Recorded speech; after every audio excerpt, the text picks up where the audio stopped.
Hi, this is Ken Wolf, Artistic Director of Manhattan Repertory Theater, speaking to you from New York City.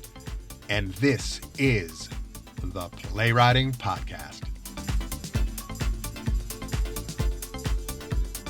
So I hope you're all doing super well.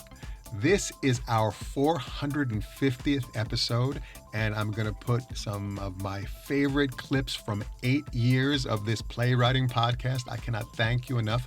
We celebrated our 8-year anniversary just 2 weeks ago on June 29th, and I forgot about it. Oh my God. So this is our 8-year anniversary show and our 450th celebration show, where I'm going to bring you some of the best information over the past 8 years, things that I love, things that are fun. This is a longer podcast. You can listen to it when you're driving to the beach, but you guys rock.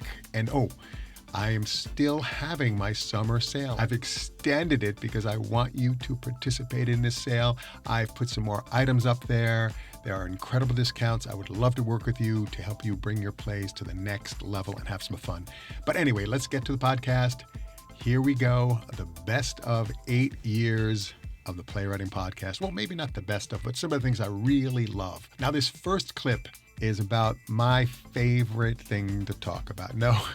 It really isn't my favorite thing. It drives me crazy. And that is backstory. I love this. This is the first time I talked about backstory on the podcast, and I did something really fun with this, and I think you'll find this awesome.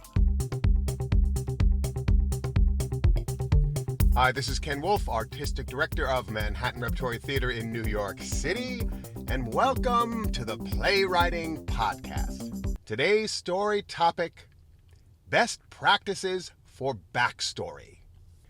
The one thing I hate more than anything else in a play is when the backstory is thrown at me, when it's told to me, when it doesn't come organically out of the characters. Now, I see this all the time because playwrights are so concerned. We have to make sure the audience understands the backstory. They must understand this backstory, otherwise we have no play. And yes, that can be very, very important, but there has to be elegant ways that you can tell the backstory that doesn't look like you're telling the backstory. Does this make any sense? I see this all the time where the backstory is just thrown at the audience like you're throwing a fried egg in the face of the audience, or lemon cream pie. Boom, here's the backstory. It's so inelegant. So today I'm going to talk about ways to be elegant about telling the backstory of your play. Tip number 1. If you're going to have your character say, "Remember when we did this?" make sure that there is a problem within that "remember when we did this." Okay, now what am I saying? So many times in plays, I see this all the time, and it drives me crazy. All of a sudden, the characters go, "Hey, Joe, remember when we did this down by the creek and you caught that big fish?" "Oh, yes, and I caught that big fish and it was so big and I picked it up and then I fell into the water because the fish was so big. Yeah, and then I had to jump into the lake after you and pull you out, and then the fish grabbed onto my foot. Yeah, then I had to go and I had to rip the fish off your foot. Man, that was a great time." People don't do that in life unless there is a problem in remembering the past. So what do I mean by this? This is a great technique for backstory. It's a fantastic way to do backstory, and you can do the remember when if you put a problem in the remembering. Here's an example. Let's say we have 2 brothers, and their elderly mother is starting to experience dementia, and they heard something really curious, that she actually had an affair with one of the neighbors. So a great way to get the backstory out is that they are remembering the past, trying to figure out when mom had this affair with the neighbor. And this way you can get all this information in as they're trying to figure out what's going on. Does this make any sense? So if you have to do the remember when backstory thing, let there be a problem in the remembering. And then it will make sense that you're trying to piece together something, and that way you can tell the backstory elegantly, and it can be connected to the problem of the play. Does this make sense? So don't do the, "Oh, I remember when I was at the lake with the big fish." Don't do that. But if you're going to do the remember when, let there be a problem within the remember when. That way you can elegantly tell your backstory and progress the problem of the play. Another great way to tell the backstory is to integrate the backstory into the action of the play. Now, what do I mean by this? Okay, let's say we have two brothers. We have Dan and Jim. And all of a sudden, the door bursts opens and boom, there's a guy there in a military outfit with a gun. Oh my God, who is that guy? That's our long-lost brother Chad. He hates me. Watch out. Why does he hate you? Duck! 5 years ago, I slept with his fiancée. So now he wants to kill you? Hey, you idiots. I can hear you. He's been wanting to kill me for 5 years. He's never given up. He loved her, and I screwed up. You certainly did, and I'm taking you down. And I didn't appreciate you sleeping with my prom date either. Hey, I was a teenager. That's no excuse. So do you get my drift here? So there's action going on. This guy has jumped in and he's going to shoot him or kill him. And during that conflict, the backstory is told. So you can do that in so many different contexts. All of a sudden, the husband and wife are having a fight and all of a sudden some backstory comes out. But try to do your backstory in an elegant way. Now here is my secret backstory tester. If your backstory does not progress the play, if when you're telling the backstory, it is not progressing the action of the play, it is no good. If telling of the backstory is not progressing the action of the play, it is no good. Do you understand what I'm saying? Audiences are a lot smarter than you think. They know when you're telling them things and it bores the hell out of them. So you need to keep the action and the through line of the play moving as you tell the backstory. Otherwise, it's just bad writing. Trust me on this. You need to progress the action of your play all the time as you're telling the backstory. Otherwise, it is just bad writing. One of the things that makes me absolutely nuts in the theater is when I go to the theater, I open up the program, and there is a synopsis of the play, and it has the backstory and all that information, and it makes me crazy because it is not in the written word, the play. It is a live experience, and you're telling us, don't tell us, don't insult me by telling me things. Put it into the action of the play and make it work. Don't put a synopsis of your play. Don't do that. Maybe you can put the setting, Germany, 1933. That's great. In a wine cellar. Boom. Do not put a synopsis of your play in the program. It does not serve anyone and it's insulting, in my humble opinion. Tip number 3. Do you really need the backstory? Is that backstory really going to help and progress your play? We were doing a play a year ago, and it was a great play. It was wonderful. But the playwright insisted that we put this scene in, and it was just the backstory of two of the characters. And as I was watching, I said, my God, this is not progressing the play. This is boring the hell out of the audience. And this backstory, it just, who cares? Who cares about this backstory? Who cares? We don't need this. So I talked to the playwright, and he insisted upon doing it. So I said, okay, we'll do it. We'll do that scene. And every night, I may have talked about this before, but every night as I sat up there in the booth and I watched the show stopped as we told this silly backstory that didn't really progress the play. So when you're thinking about backstory, what is the important backstory that we need to know? If it's not important, if it really isn't important, if it's an ancillary character in their backstory, who cares? We don't care about the ancillary characters. We care about the main characters that we're going on the ride with. So if it's a backstory for the ancillary characters, cut it. Don't do it. Get rid of it. Get rid of that backstory. Who needs it? Who needs it? Just a waste of space. It's a waste of mental energy, and it will bore the heck out of your audience. Trust me on this. You do not need to tell the audience that much. They need to experience the play. They need to go for the ride. Trust me. I hope this helps. Today's story topic: creating compelling characters. Now, we have talked about characters before. We've talked about knowing your characters so well that you can just channel out your material. But today we're going to talk about making choices, making decisions about your characters in your play. And then you can go about knowing your characters and channeling it out. Number 1, use life. Now, I've talked about this a million times on the Playwriting Podcast. Use people in your life as your characters because you know these people so well. And if you know them so well, you can channel them out and create great work. Number 2, use famous people or elements of famous people. Who is it? Open that door. It's me, your old friend. No, I'm doing a podcast right now. I said open that door right now. Open the door. Open that door right now. No, you can't come in. I am going to have to bust in there with my superpower. No, you can't come in. I am doing a podcast. Hey, close that door. Hey, no. Take that.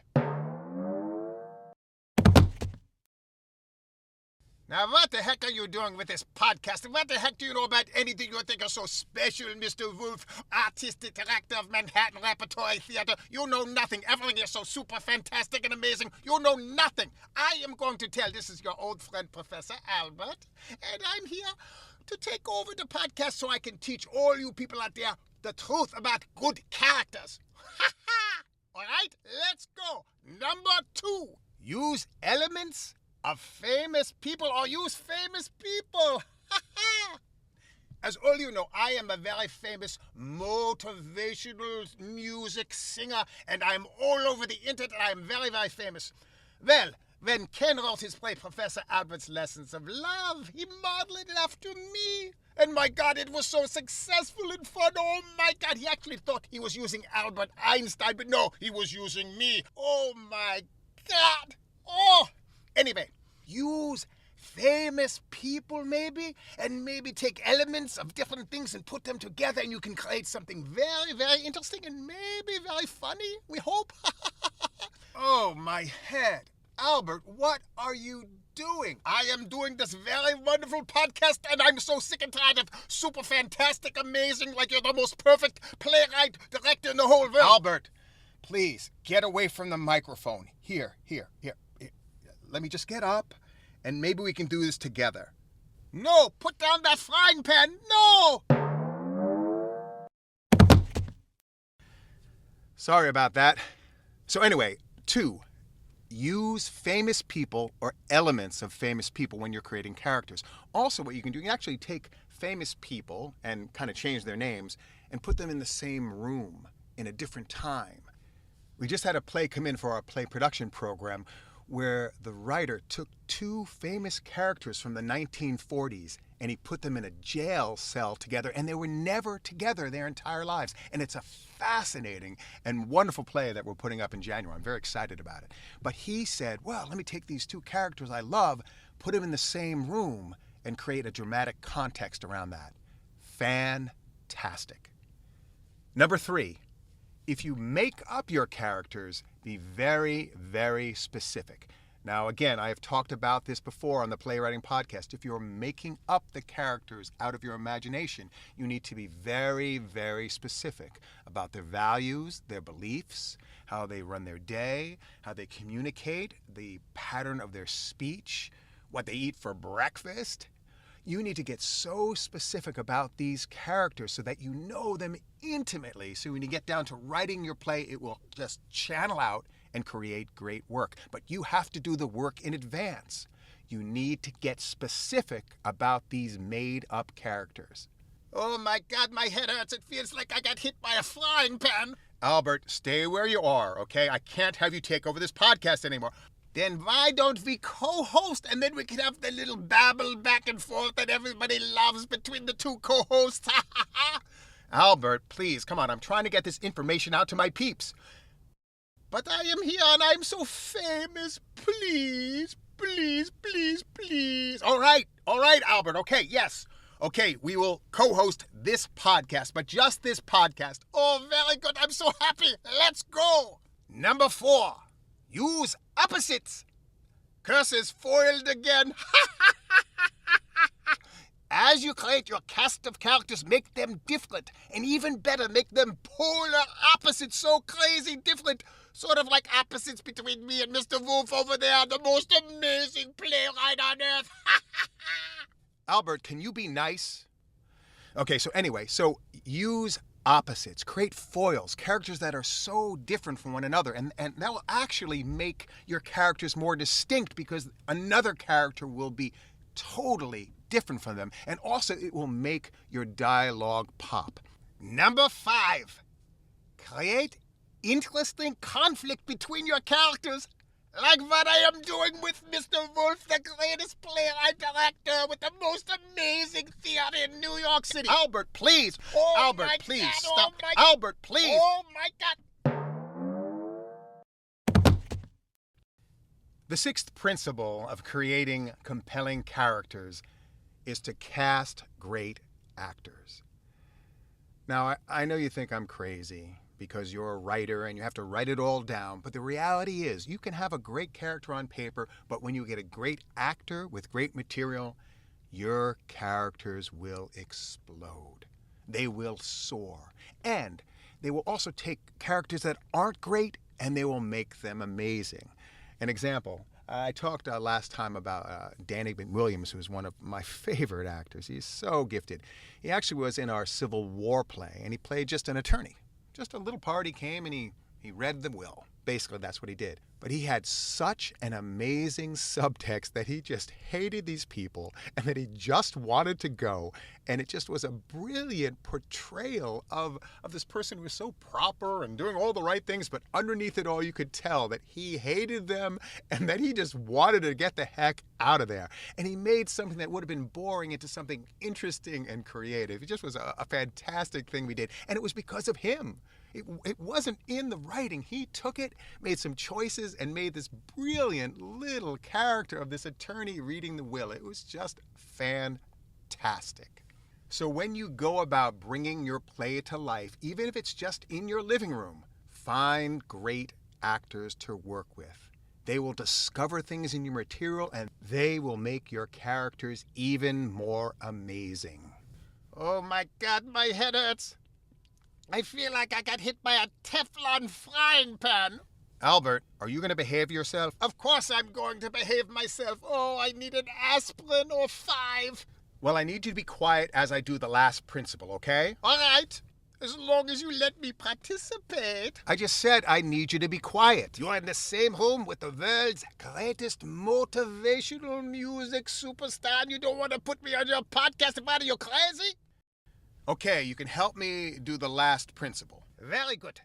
The last principle of how to create compelling characters in your playwriting is have fun. Oh my God, have fun. If you're not having fun, who cares? If you're not having fun, what good is it? If you're not having fun, there won't be that creative spark, which is wonderful. Always have fun. If you're not having fun, throw that play away. We got it. Albert, please, calm down. Albert, please, calm down.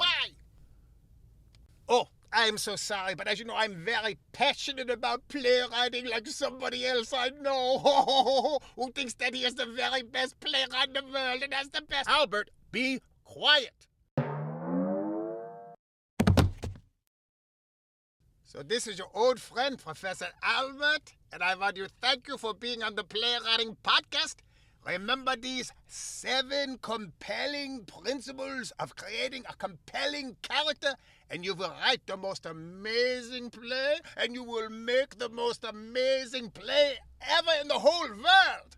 Okay, Mr. Ken Wolf, now you can wake up and you can do your pretentious ad for your theater as part of your Playwriting Podcast. Oh, Albert, I forgot how much I missed you.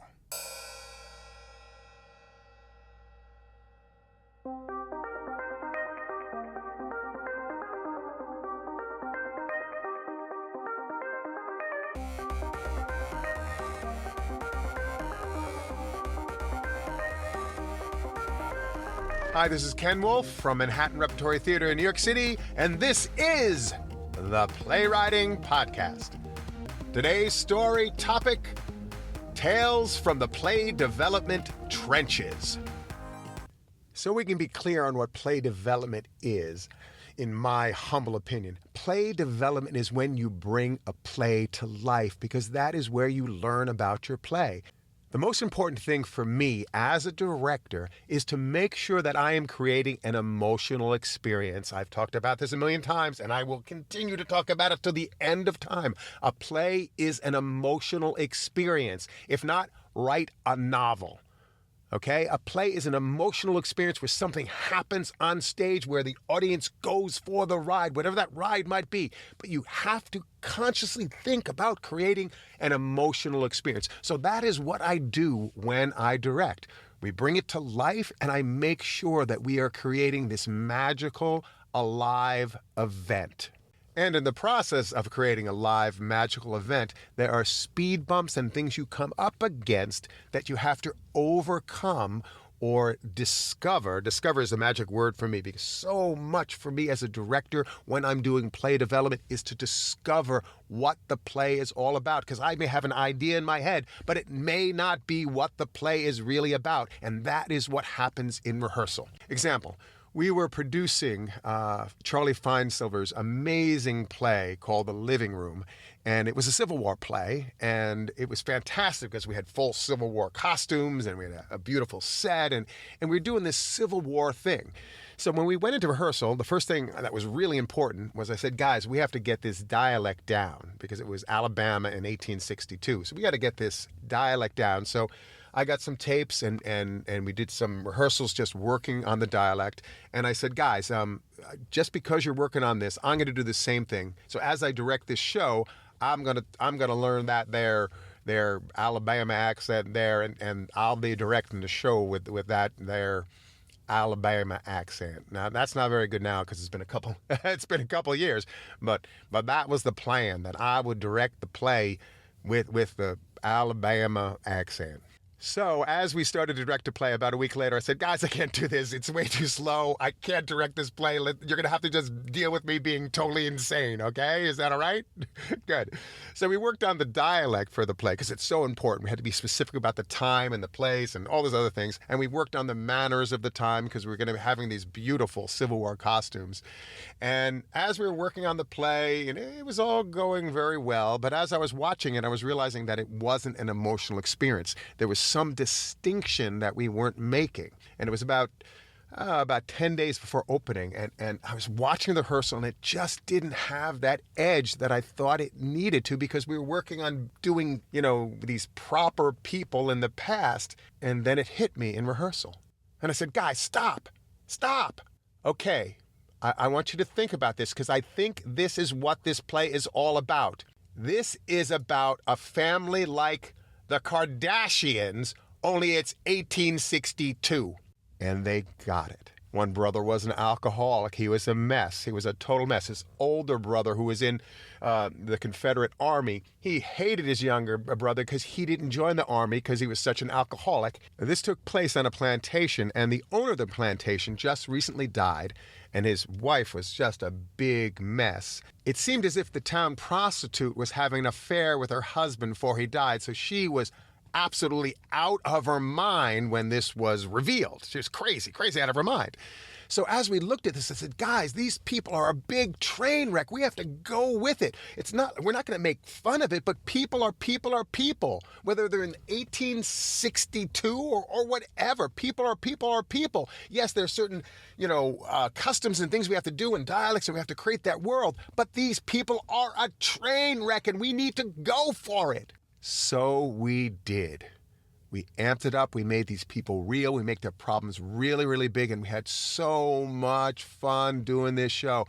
We amped it up to a place which was so exciting and so alive and so real and so accessible, because these were real people with real problems. They were just a big mess. And it was fantastic. And there's one scene towards the end of the play where the matriarch of the plantation and the town prostitute have it out. And when we were first working on it, they're just kind of yelling at each other or talking. We turned it into a cat fight, and it was fantastic. The town prostitute runs to strangle her, and then she pushes her back, and then they run and they tussle, and then everyone pulls them apart. It was fantastic. And it was funny because the last performance of the play was really, really great, because we had these giant hoop skirts for the women, which is fantastic. It's just fantastic. And everyone was dressed up so beautifully, that whole that whole 1860s thing. It was fantastic. But when we were doing the fight, the last performance, it was so great. We have two wonderful actresses who work with us all the time. One is Jerry Glennon, who was also in Past Perfect and The Bigot, and she's just a fantastic, fantastic actor. And she was playing the town prostitute. And then Chelsea Clark was playing the the matriarch of the plantation, she's worked with us in a whole number of things. She's fantastic too. So this one time was so great. So Jerry, runs to her, he goes to strangle her, and then they push her back. And what happened was she slipped and she fell into her hoop skirt. She fell into it so that her head was just sticking out of the top of the skirt. And then she jumped up through the hoop and then ran and went after her again. But it was one of the funniest things I have ever seen. And it didn't take away from the play, And it's funny because that was the last performance. But if we were going to do it again, I would have staged it. But it was fantastic. It was so fantastic because that's what would happen back then, You would slip and fall into your hoop skirt and then you jump right back out and go at it. So it was fantastic. But that was one of the things that happens in play development. We're sitting there trying to make it work, trying to find the life, trying to create that emotional experience. And that is when you can discover what a play is really about.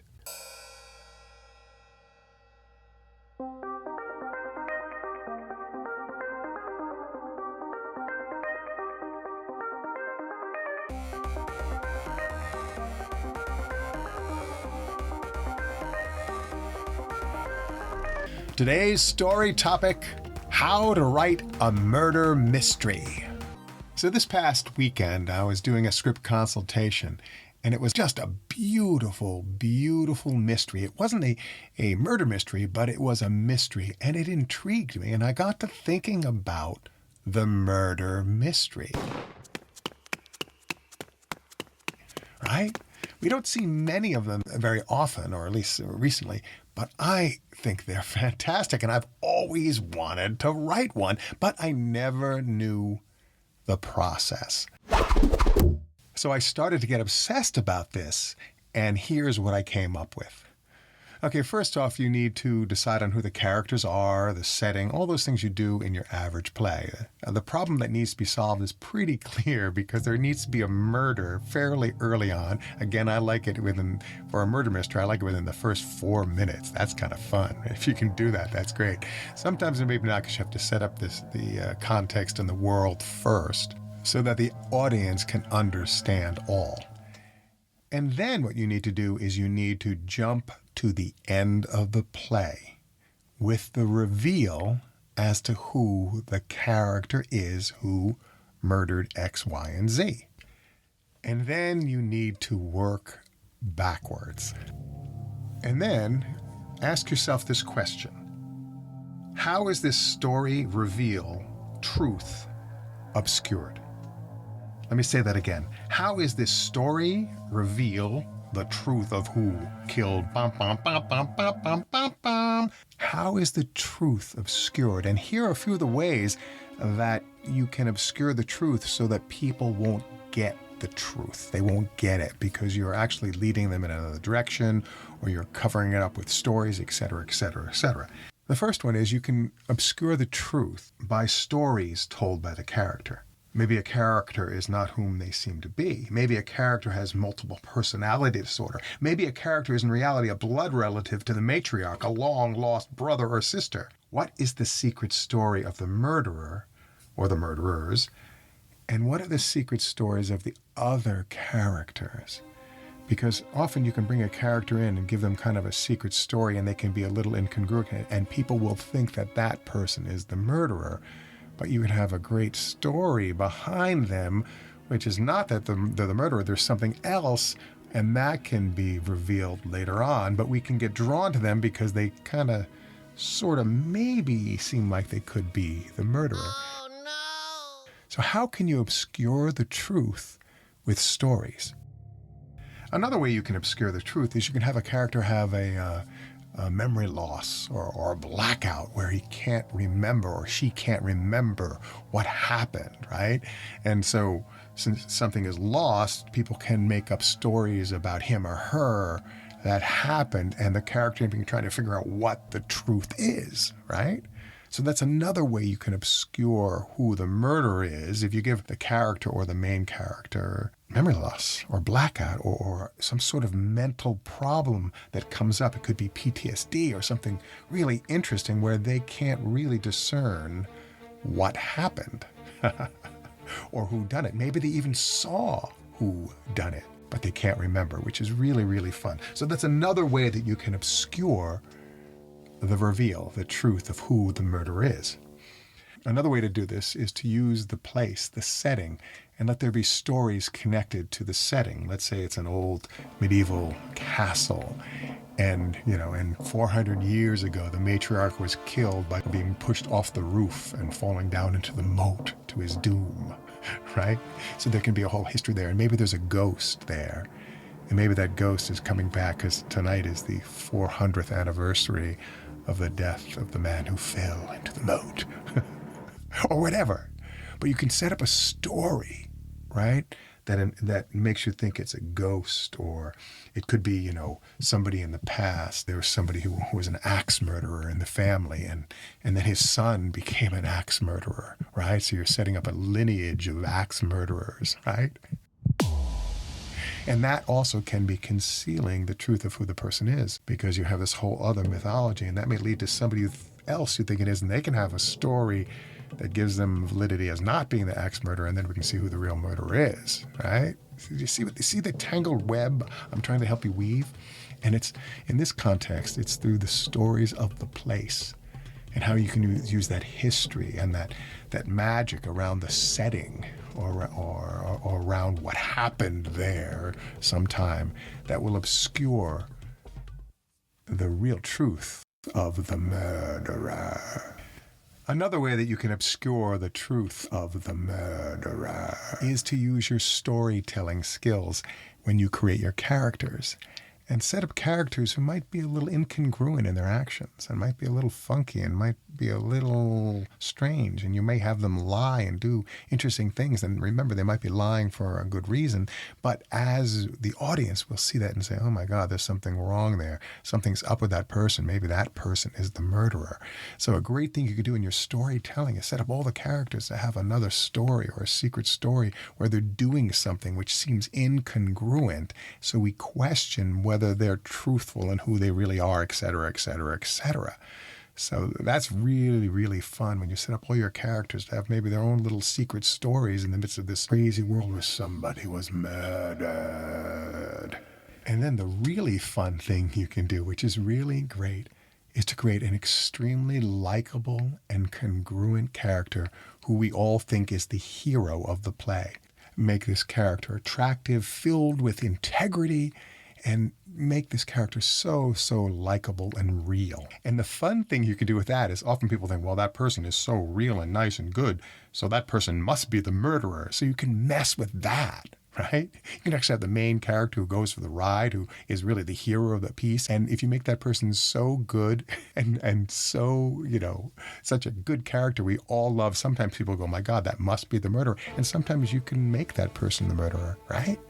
Right? So anyway, when you build backwards by finding these ways to obscure the truth, you can begin to find really interesting twists and turns on how this works. The question in everyone's mind in the audience is, who is the murderer? So what you can do, you can play with that, because they may think that the murderer is going to kill again, or the murderer might reveal the truth to another character. So you can have characters come together and say, look, I need to tell you something that's very important. It's very secretive. Let's meet, on top of the castle, looking over the moat tonight, because I have to tell you about this, right? And so you go, my God, it's a castle on the moat and something's going to happen. He goes up there and she says, I haven't told anyone this, and this is really important, and I don't want to get this around, but I am getting divorced from Harold. So you can do things like that. You can mess with the audience like that, because they're going to think that maybe this person's going to reveal they're the murderer, or maybe we're going to throw this person off because they're in the setting of where the historical murder happened, right? So you can set up all these other stories so there can be little events that look like the murderer is going to murder again, but it doesn't happen, right? There's a logical reason why they have to have that meeting or that talk, and it's not about a murder, it's about something else. So you can play with that, and that's immensely fun because the audience is so ready to, see another murder, and then it's about something else. And then you can do the double flip. You can say, I really wanted to tell you this, but I'm scared to tell you this because I really don't want to get it out, but I am getting a divorce. And the audience goes like this, oh, wow. And then have the character throw the other person off the castle rooftop into the moat, right? So you could just do crazy, wonderful things like that. But it's important as you build this play backwards to set up, number one, how is the truth obscured by the murderer, right? Because there's a final reveal we discover it is, and how do we not see that earlier? So how is that truth, how does that manifest? And then how do all the other characters in this world relate to this experience of that there's a murderer here? Like why, how do they add to the story? Or how do they make the story better? How do they create events that eventually lead to this reveal of the murderer? So I find if you build it backwards, that is the way to go, because I've tried to do this and I've tried to build it forward. And unless you know what the final thing is, it's hard to get there. So I always talk about planning your play. If you're writing a murder mystery, you have to be crazy about planning your play. Every single thing, every single event. So work from the end of the play, work backwards, and then maybe start at the beginning and come together and fill in if needed. But it's really important that you start with that final reveal of who the murderer is, and then work backwards to sort of create your web of mystery in the midst of this world. It's really important that you create this world, whatever it might be, to be very interesting and fun and dark maybe, or mysterious, because that will also really set it up for the audience, the context and the mood of a murder mystery. So you can really have fun in the places you can go and the things you can do. And I invite you to do that because, again, the setting can also be the story that helps obscure who the murderer is. So I'm throwing a whole bunch at you, and I've just been thinking about this recently. So this may just be in my own head, but I honestly think this is a way to go about doing it. Starting at the end and then asking those questions. How is the murderer's identity obscured?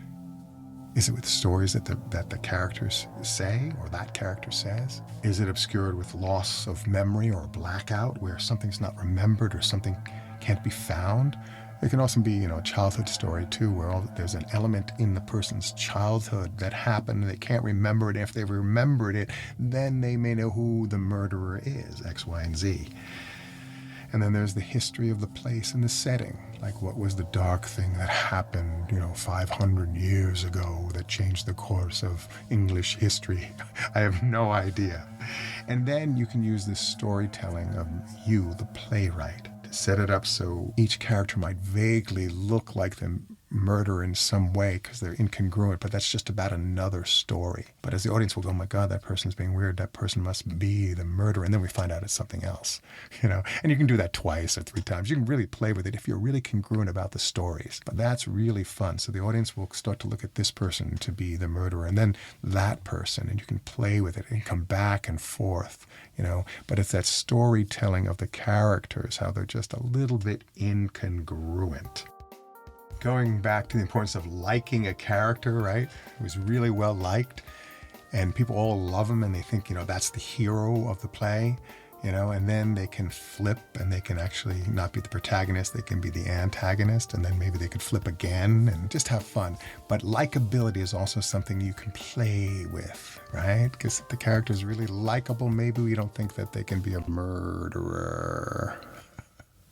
So I want you to play with this, okay? I would love to read a wonderful, wonderful murder mystery because we're not making them, and we have the talent here.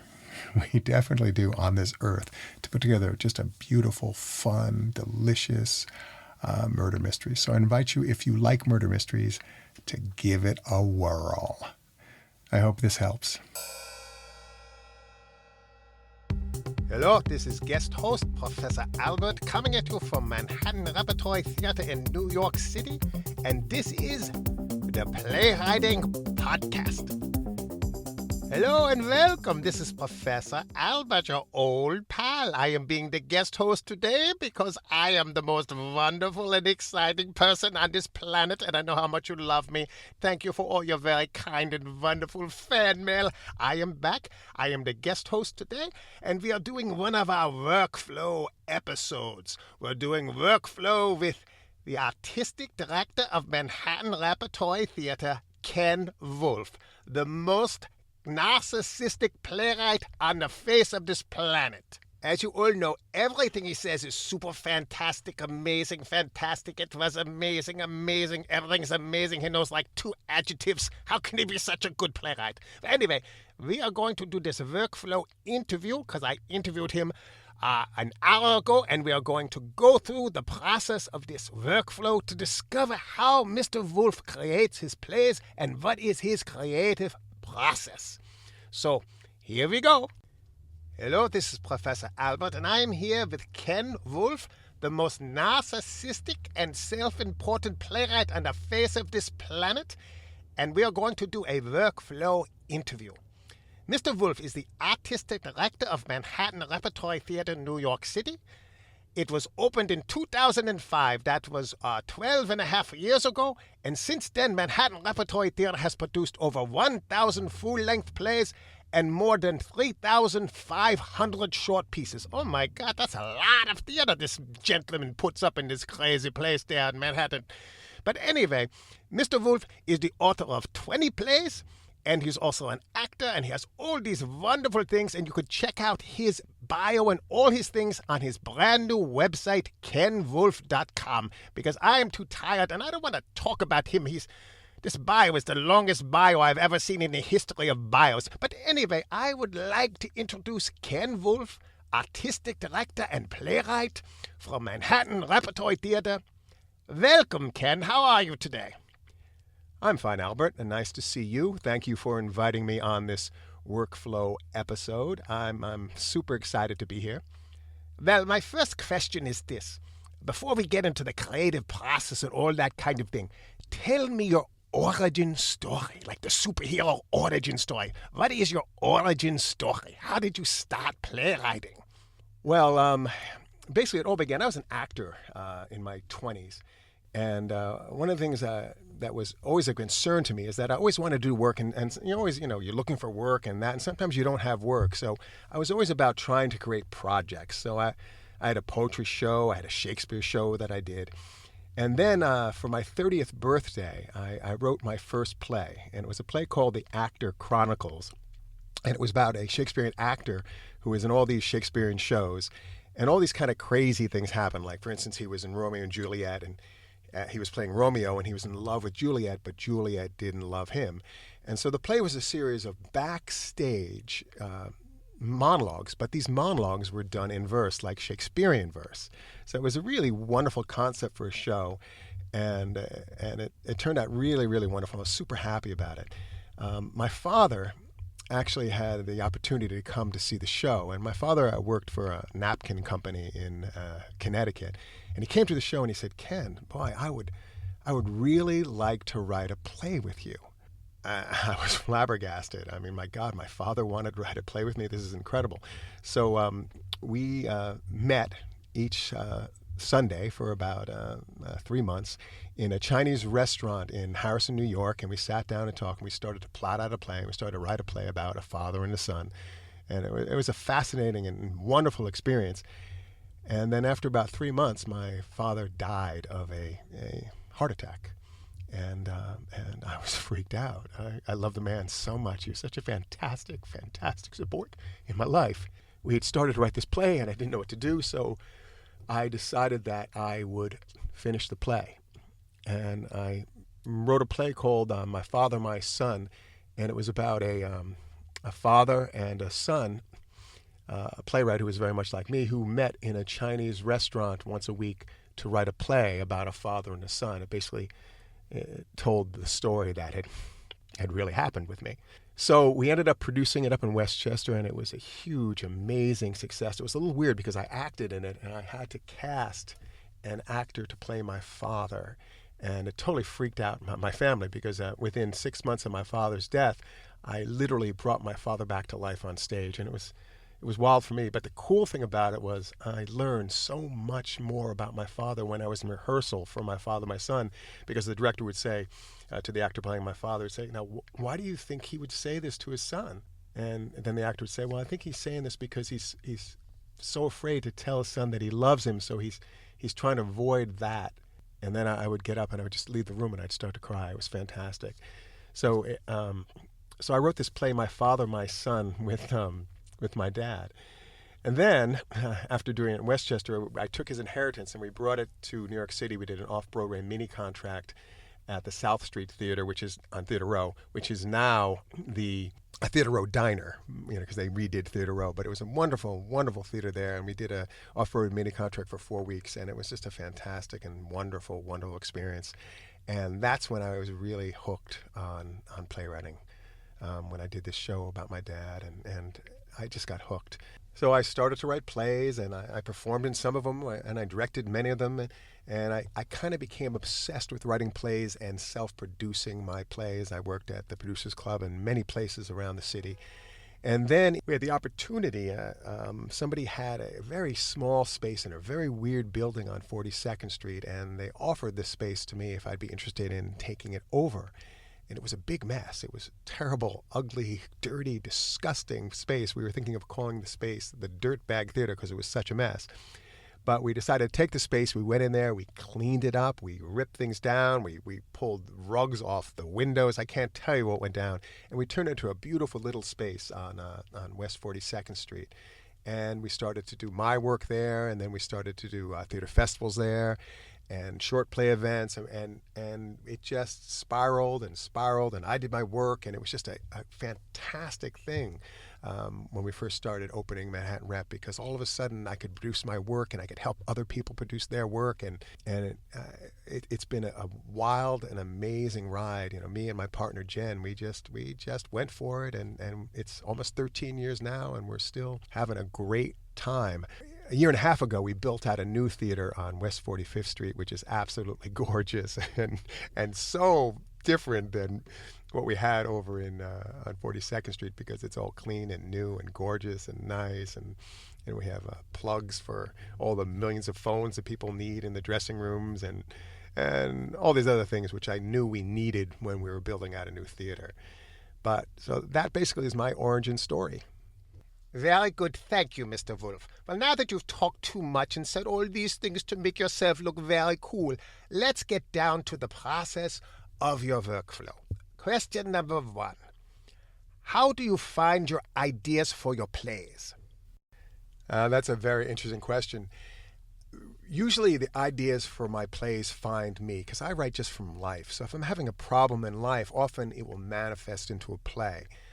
I've done this, oh my God, probably most of my plays. Only a few of my plays have been imaginary circumstances. Usually most of my plays manifest from something that's going on in my life, and then I may find a different context for it and I'll bring it onto the stage.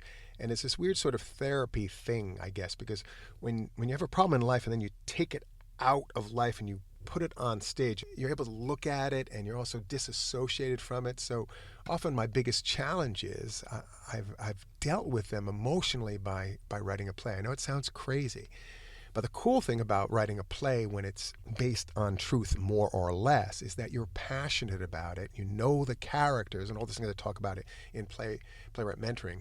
You're passionate about it because it's a real problem that needs to be solved, et cetera, et cetera. You know the characters, et cetera, et cetera. So the ideas that come to me are usually something that's going on in my life or something that appears in my life that I need to write about. For example, when I wrote The People in My Hips, I had a whole problem, you've heard it before on the podcast, where I developed PTSD from doing yoga. And it was 3 years of my life where I was suffering from PTSD, and I filmed it and did all these things because I knew I was going to write a play about it. I knew it would be an important and wonderful play, and it was. I was lucky enough to get fantastic reviews on it, and it's a scary, beautiful, different play. My play, The Match Game, was based on the fact that I had a crazy dating life. It was just nuts, and I was going on Match.com and seeing all these crazy dates. And I had a close friend of mine who I was in the friend zone with, and I was in love with her. I was totally in love with her. So The Match Game is that story, the story of me and my friend who I was in love with, and me going on dates, and her experience, and how we finally meet at the end and connect. And so all of my plays have this basis in reality, and those ideas come upon me. It's funny, I mentioned on an earlier podcast when I wrote The Dad and the Dog, which is the story of my father. When I was a child, I got to play my father. I was actually sitting having a conversation with my mother, holding my dog in my arms, and I was talking about an experience back in when I was a child, and boom, I got the idea. My God, I can tell that story, and my dog can be the dog. And then in that moment, I knew I had to tell that story.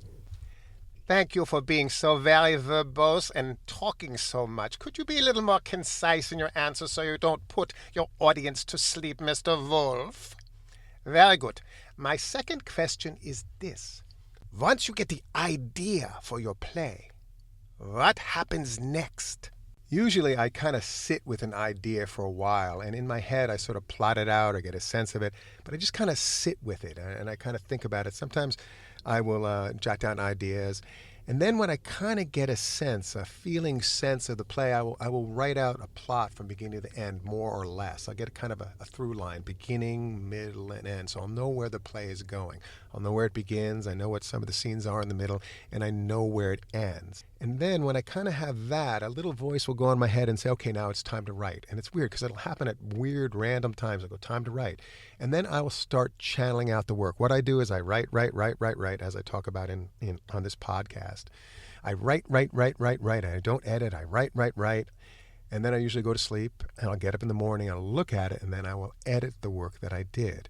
It's a great way to work because I work, with my right brain. I don't know if you call it, but I work in feeling and in this creative state. And then I go into this intellectual way where I look at it and I may shape it and change the words, et cetera, et cetera, et cetera. But it's a really great process. And then I'll write, and then I'll take a break or I'll sleep and I'll edit. You've heard this process before, but it really works. It's a great way to channel out the work. And I also write very, very fast because I'm lucky enough to have a theater, and I know that in development, when I bring these plays to life, they don't have to be a finished manuscript. We need to have beginning, middle, and end and tell the story. But every line doesn't have to be perfect. And when I hear it coming from actors in rehearsal, I'll go, wow, that line doesn't sing, let's change this. And I'll change things as we work in rehearsal, and it's a fantastic way to work. I mean, that's why I say that playwrights should always bring their play to life, because when they do that, they hear things that on the page may look right, but when they're coming out of actors, when they're embodied by actors, it just doesn't work. So that's basically my process. I read it very quickly, and then I go about bringing it to life in rehearsal. And then, boom, I have a completed play, and often I like to do my plays again and again. So I'll do one production of a play, and maybe a year later I'll do it again, and I'll see it from a different life, and I'll rework it a little more. Does that make any sense? But it really helps to do that, to shelve a project and then come back to it. So I do a lot of that. I'll repeat some of my work and refine it as I go, which is also great fun. Thank you there for being so verbose, Mr. Wolf. All right, next question. What do you write on? You write on a computer, write on a pad? What do you write on? What is the physical thing that you write on? Tell me this. I basically write in two places. I write on my Mac. I use a text file or use a Pages file. And then I do a lot of writing on my iPhone. I used to use a program called A1 Writer, but now I just use the Apple Notes app. And I write on my phone all the time. I may be driving, and all of a sudden I'll stop and go, my God, I have an idea. Or, oh, that scene, I got to write that scene. And I'll literally pull over and I'll write it. Or if I'm at a coffee shop, I'll go, wow, I got an idea, and I'll sit down and I'll write it. So the phone is a great, great tool for me, and it syncs effortlessly with the Mac, so you can get the information and put it into your manuscript. I use a program called Scrivener for my long-form plays. Does that make any sense? It's this great writing app, and it exports in a number of different formats. It's a really great program, Scrivener. You can get it on the Mac, and I also think you can also get it on Windows. And then for some of my shorter plays, I'll write on an app called Ulysses, which also syncs beautifully with the Mac. My short pieces, I'll do that because I don't need different scenes and things like that. So I'll use Ulysses, and it's really very good. But most of my work is done on the Mac.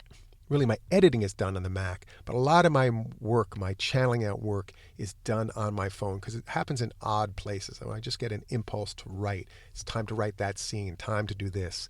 So that basically is my process there and what I write on. Does that make sense? Yes, that does make sense, Mr. Wolf. Oh, my God, you're like this shaman rider. Oh, my God, you're right. Anywhere you go, you're so super cool, Mr. Wolf. Get off your high horse and start talking about how cool you are. All right, what are the projects that you're working on now, and what is next for you? I'm working on a full-length play that came to me about 2 months ago, and it's been percolating in my head, and I'm beginning to put it down on paper now. It's a play about a gym, and there's a long story about it, a whole history about it, but it's a play about the gym and the ridiculousness of people at the gym and the ridiculousness of what occurs at a gym. So very interesting and sort of a new place for me to go, but I'm very excited about it, and I have a whole experience because I'm actually a yogi and a trainer in my other life at times, so I have a whole history of gyms and people and things like that. Next for me, as in terms of the next play I'm going to be putting up, is I think we're going to be doing either a production of Men, which is one of my monologue plays, which we're going to be doing hopefully in May, and then hopefully this summer we're going to be bringing back the Match Game. And sometime in there, and this is really the important one for me, I'm going to be bringing back the people in my hips because the story keeps unfolding. When we originally did it, it was fantastic. And then something came up, I learned more, and we did it again and had more to the story. Well, in the past year, there's a whole nother thing that has come up about my experience and about what really happened in the past. And so I kind of need to complete that process. And also we're working on a documentary about the people in my hips. So that's really the important thing for me. If there's one important story in my life that I need to tell, it is the story of the people in my hips, and I need to get it out on a global level because it speaks in so many ways. Because a lot of mental illness is really only energy imbalance. I'm not saying all of it is, but a lot of it is. I know, I had this PTSD, but it came down to being energy imbalance in my body that I was able to tame over 3 years. And I'm totally cured from my PTSD, and it's something I need to get that information out into the world. It is so important. So I'm hoping to do the third production of The People in My Hips and tell the final very sad and disturbing ending to what happened to me and what the real story of what happened to me and what caused the PTSD. And it's mind-boggling and sad, and it's something I could not have even written. And it's true. And so I'm very excited about that. So hopefully that'll happen by September, if not sooner. So, and then it's all about, making Manhattan Rep thrive. We're having so much fun with our play production program. We just got a play in from Charlie Fine-Silver about Henry Ford, and that's going to be going up this summer. I'm very excited about it. It's a beautiful, beautiful play that Charlie's written. He wrote the Living Room, the Civil War play we did last September. And this is another historical play. It's about Henry Ford in Fordlandia and what happened when they built that town of Fordlandia. And it's a beautiful play. It's called The Model T in the Amazon by Charlie Fine-Silver. So that's going to be going up this summer, and I'm very excited to direct that and put that together because it's going to be so much fun. I just love these historical plays. They're just super, super fun. So that's where I'm going next. Well, I just want to thank you very much for this nice podcast interview, Mr. Wolf. You are a very talented and narcissistic person who's so full of himself it makes me crazy. Oh, excuse me. Thank you for being on the Playwriting Podcast, Mr. Wolf, and sharing your playwriting stories and your workflow. I appreciate it very, very much. Hopefully, I will see you very soon in the near future there because I am coming back with my very special one-man show called Professor Albert and his motivational music, and it will be touring around the country, so don't miss out. Check Billboard magazine because I am the very special and wonderful Professor Albert motivational music singer. Oh, excuse me, I was just plugging what I am doing. But thank you very much for being here, Mr. Wolf, and I hope to see you again sometime soon when you're not so full of yourself.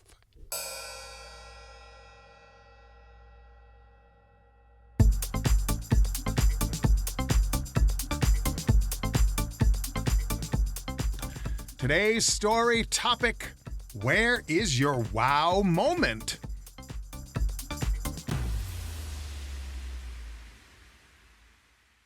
So I hope you're all doing really well and being productive in this very brave new world. So the other day I was doing my final comments and next steps on a script consultation, and I wrote, but where is the wow moment?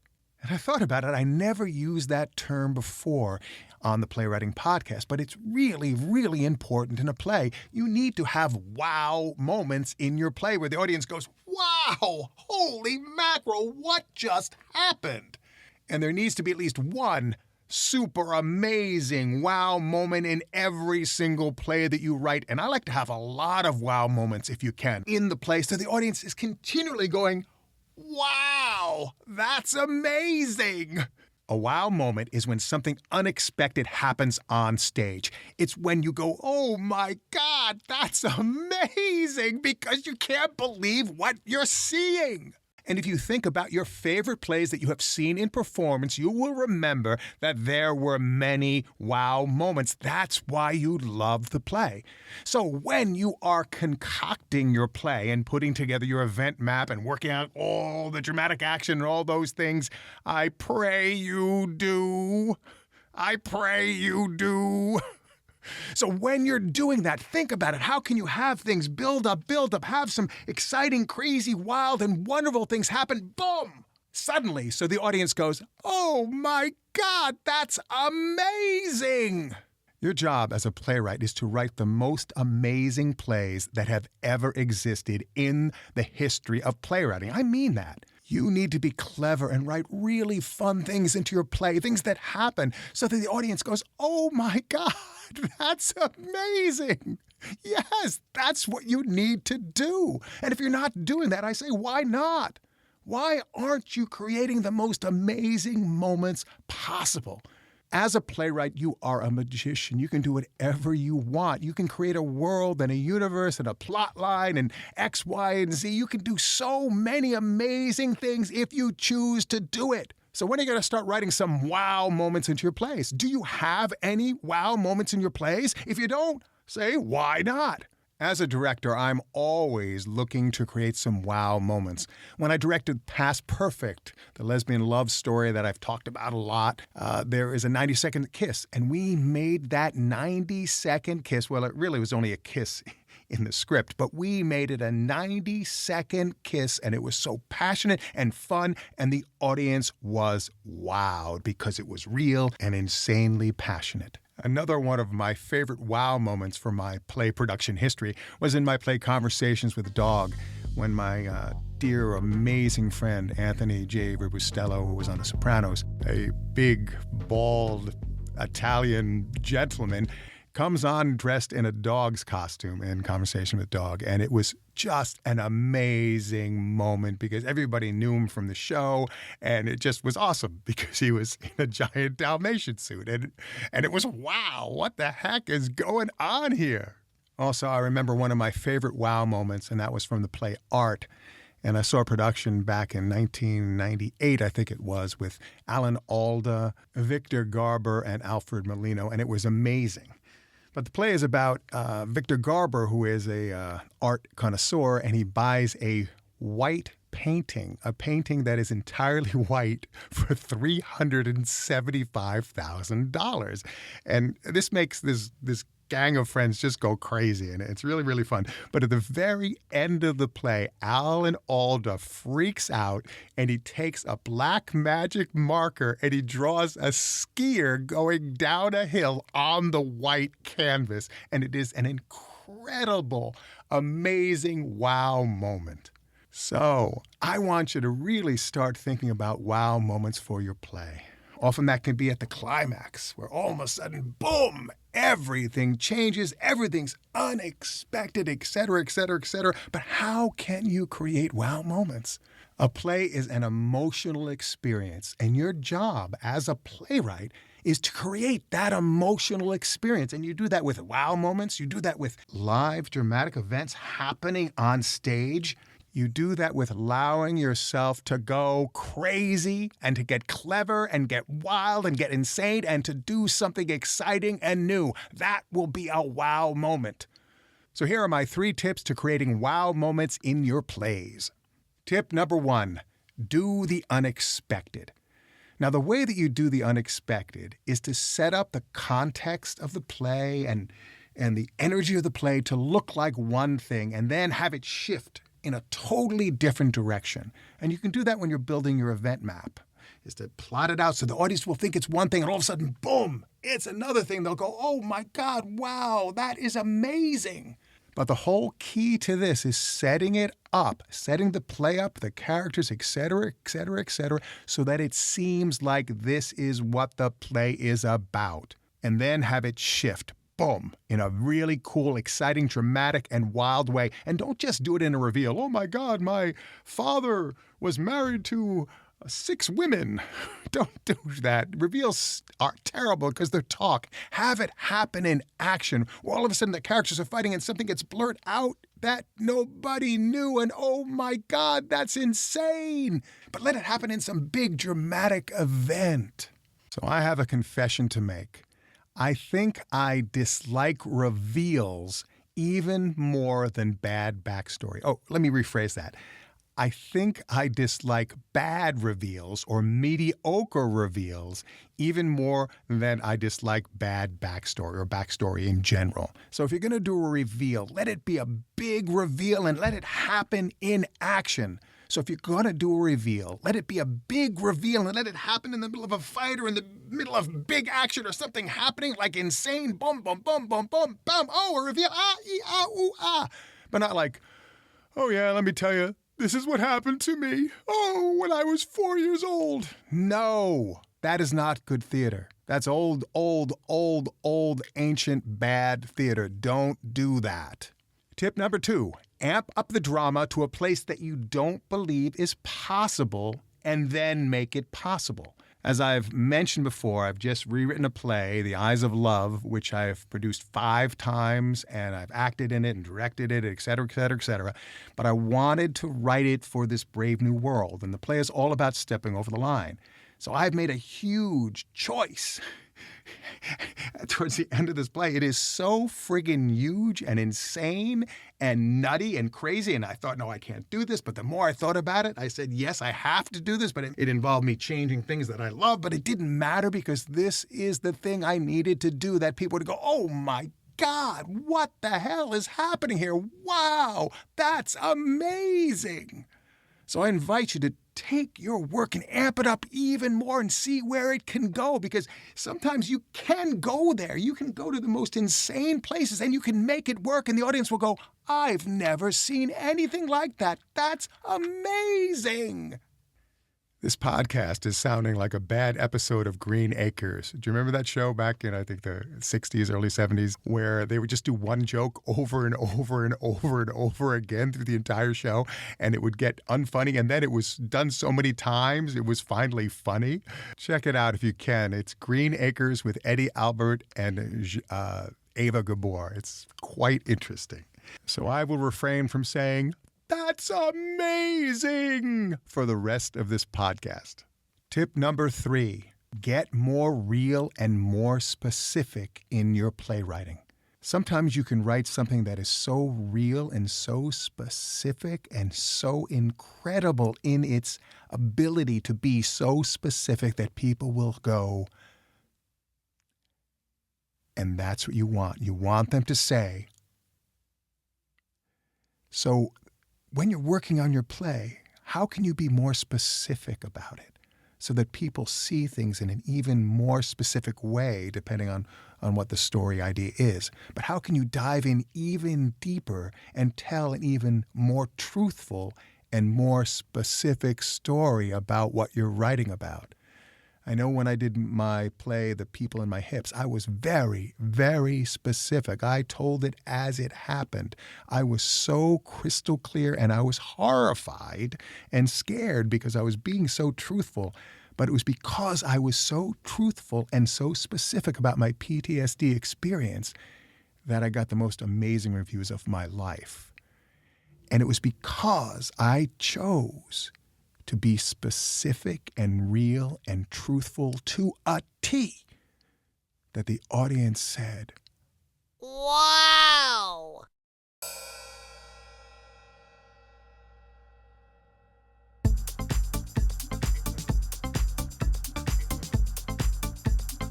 Today's story topic: dare to be insanely creative.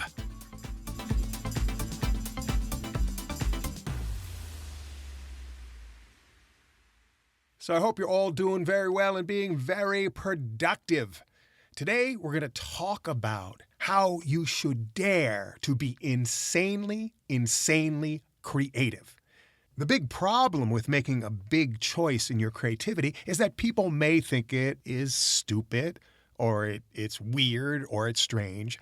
But then again, people might think it's absolutely amazing. So I invite you to start making bigger choices in your creative endeavors. Hello there. This is Captain Professor Albert. Is Mr. Wolf there? yes, this is Ken. It seems like your private jet is not working that well, so you're going to have to start with the podcast because, well, it looks like we have no more rocket fuel here. What are you talking about? Didn't you fill it up before we left? I thought I did. So we are in the middle of the Pacific Ocean and we're going to crash? Maybe not, for I am the very best jet captain in the world. There's a little island over there. I will try and land on that beach. Watch out, I will turn this rocket jet plane sideways down, and I will hit that sandbar with the wing, and then we will cartwheel until the plane stops. Get ready. Fasten the seatbelts there. Oh my God, we're going to crash. Hey, I was very good at gymnastics. Here we go.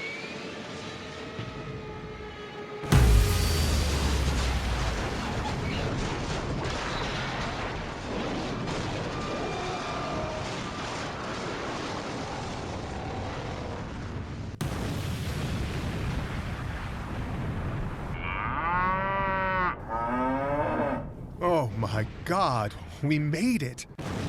Nick, we have to get out of this plane before it explodes. Smash that window back there and jump.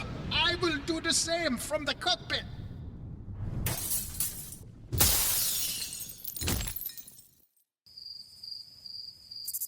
Oh my God! What the hell? Oh my God, I am alive. But I hope all my important parts down there are okay there. Wow, I wish I put a little backstory into all that dramatic action.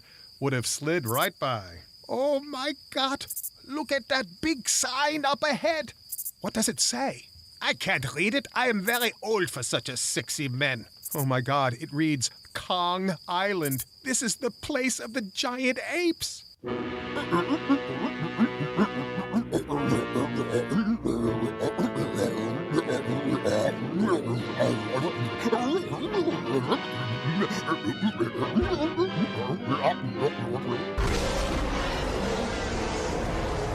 Mr. Wolf, run! That is a very big ape! He's coming and he looks hungry. Wow, never a better time than to cut to the chase. Where is Fay when you need her? This does not look good. We need to do something surprising and unique so that if this were a play, we would surprise the audience. Wait, I have a banana in my lunchbox. Let me get it. Here, eat this. And now I will fling the banana peel. Whoop.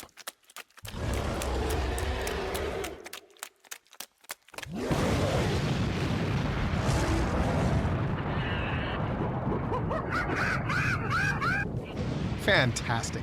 He slipped on his own source of nourishment. He is unconscious. You saved us. Well, I don't know if we're saved. Look over there. Oh my God, it is Godzilla and Mothra, and they're coming this way.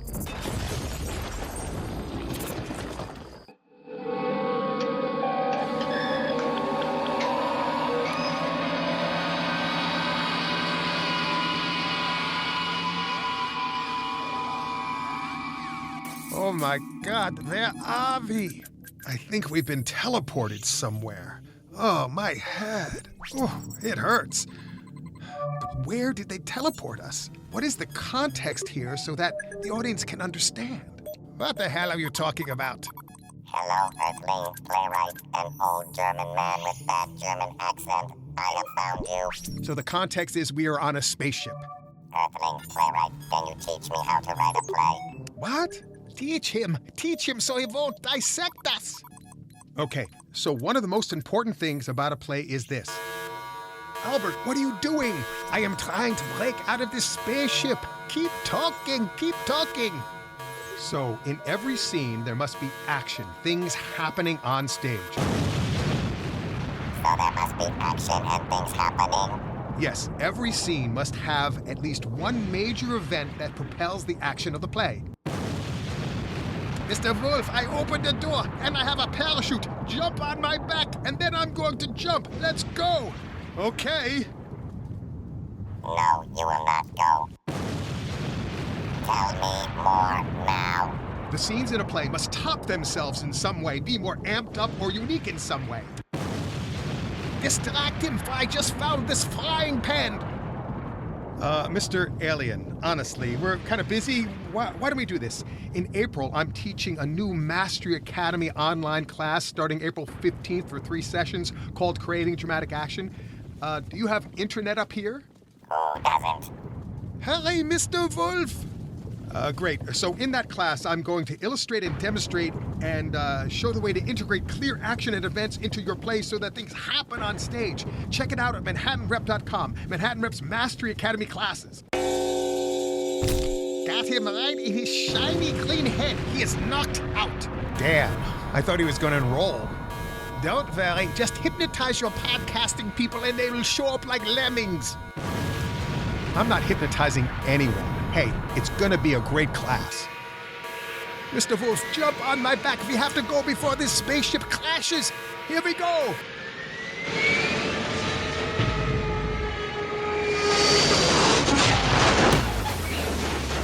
Oh my God!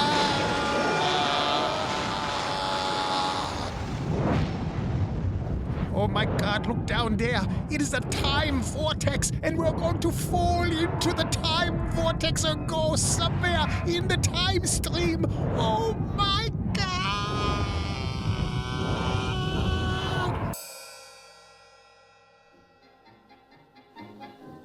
Where are we? I don't know, but everyone here is rushing around everywhere. Look at this man coming this way with the wired glasses and the goatee. Hello, may I help you? I saw you fall from the sky. You must have been drinking. You look familiar. I know you from somewhere. My name is Anton. I'm Ken, and this is Professor Albert. You are Anton Chekhov. I am Dr. Anton Chekhov. Medicine is my lawful wife, and literature is my mistress. Professor Albert, why are you dressed in black? I am in mourning for my life. And I read that play too. But my favorite play is this one. To Moscow. To Moscow. My mantra is to Bosco. To Bosco. I love that chocolate milk. Albert, please. I so want to get my work out onto the stage, but after the disastrous premiere of The Seagull, where Vera had a meltdown from the stress of opening and lost her voice, I fear I will never have my work produced. Do you have internet? I am teaching a fantastic Zoom seminar called Get Your Play Produced, open to only 5 playwrights, where you will learn some secret strategies and actually do the heavy lifting of getting your play produced. Oh, I would love to join the course. Where do I find information? Oh no, the time vortex is shredding. We are being pulled into another time. ManhattanRep.com. But I know Stanislavski personally. I will drop him a line and put in a good word for you. Personal references move mountains. Thank you. Oh, we are being thrown around the time vortex like ping pong balls. This is not fun. No, it isn't.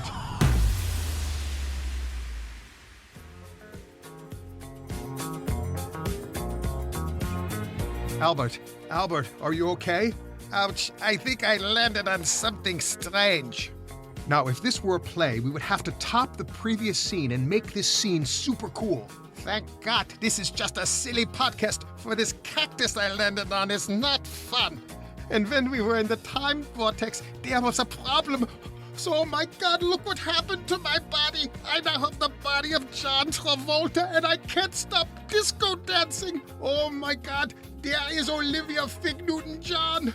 Get me out of here.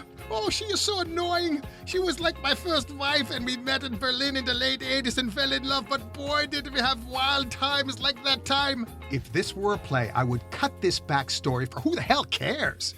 How does your backstory affect the dramatic action of this podcast? Are you on drugs, or are you always this stupid? Oh my God, that's crazy. Jennifer Beal from Flashdance is coming over and...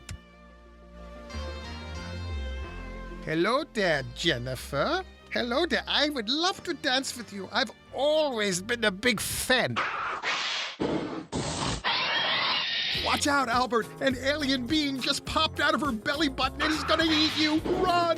I never thought I would appreciate that song so much. Staying alive, staying alive, staying alive. Albert, look over there on the horizon. It's Godzilla and Mothra again. Hold it 1 second there. Don't you think we're having too many dramatic events here? This is getting a little crazy. Yes, it is getting crazy. What are we gonna do? I don't want my legacy to be dying in the hands of Mothra and Godzilla. Run! Run! I want my legacy to be how I changed the theater universe and brought concise, compelling, dramatic, and funny theater to the world to make a difference on this globe. If this were a play, I would cut that out. You sound like a narcissist. Look out! They're gonna trample us and eat us. Hell, we need a wild contact shift to save the day.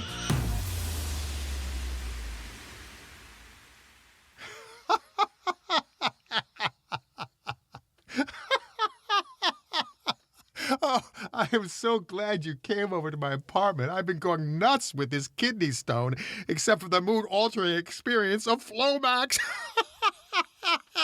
I love that Flomax. I don't need this, but I like this Flomax stuff too. But let's not talk about the other side effects there.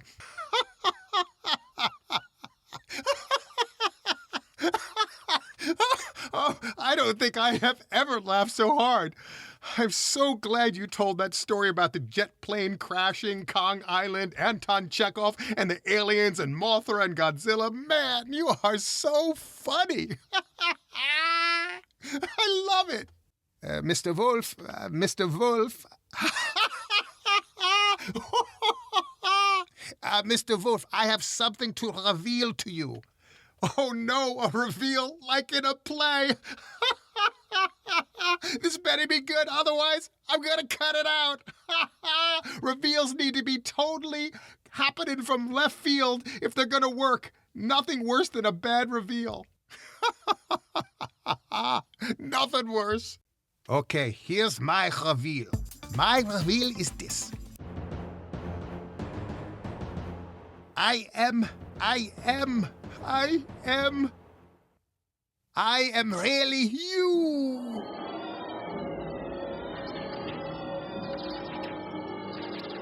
Oh my God. I'm not at home with Professor Albert getting buzzed on Flomax. I'm sitting in my podcasting booth hallucinating. Oh my God, I'm so embarrassed. I really am Professor Albert. No, you're not. I was just kidding. I was just projecting a podcasting booth around you from my iPhone projector. April Fools. I tricked you. Don't you love that Flomax? By the way, do you have any more of that Flomax there? For you, Albert, anything. So there you have it, the best of 8 years of the Playwriting Podcast. Oh, not the best of, but some of the best episodes and clips. And I hope you enjoyed this and found this useful for your playwriting, because that is why I'm doing this. because I want you to be a better playwright. I want to change the world with a massive army of great playwrights. So keep doing what you're doing. You guys rock. Remember my summer sale at howtowriteplays.com and manhattanrep.com. Amazing discounts. You will love it.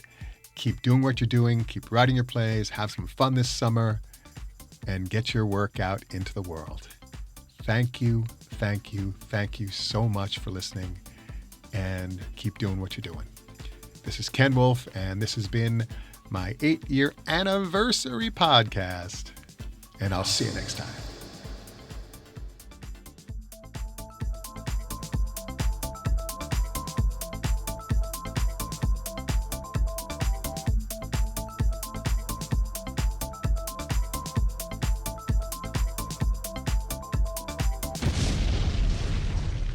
Oh, yeah.